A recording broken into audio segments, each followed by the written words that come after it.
আসসালামাইকুম, আমি মেজর শোভন, কেরানীগঞ্জ ক্যাম্পের ক্যাম্প কমান্ডার এবং আসন্ন জাতীয় ত্রয়োদশ নির্বাচনে আমরা গিয়ে ঢাকা 3 আসনে নির্বাচনের দায়িত্ব নিয়োজিত আছি। তো কেরানীগঞ্জ ক্যাম্পের সার্বিক তত্ত্বাবধানে বাংলাদেশ সেনাবাহিনী, র্যাব, পুলিশ এবং বিজিবির সমন্বয়ে যৌথ বাহিনীর একটি টহল আমরা আজকে পরিচালনা করব।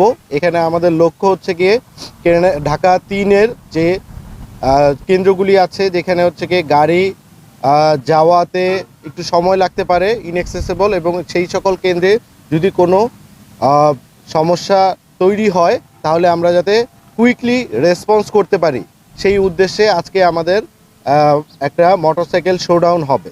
এখানে আমাদের বাংলাদেশ সেনাবাহিনীর সদস্য থাকবে, বিজিবি থাকবে, র্যাব থাকবে এবং পুলিশ থাকবে।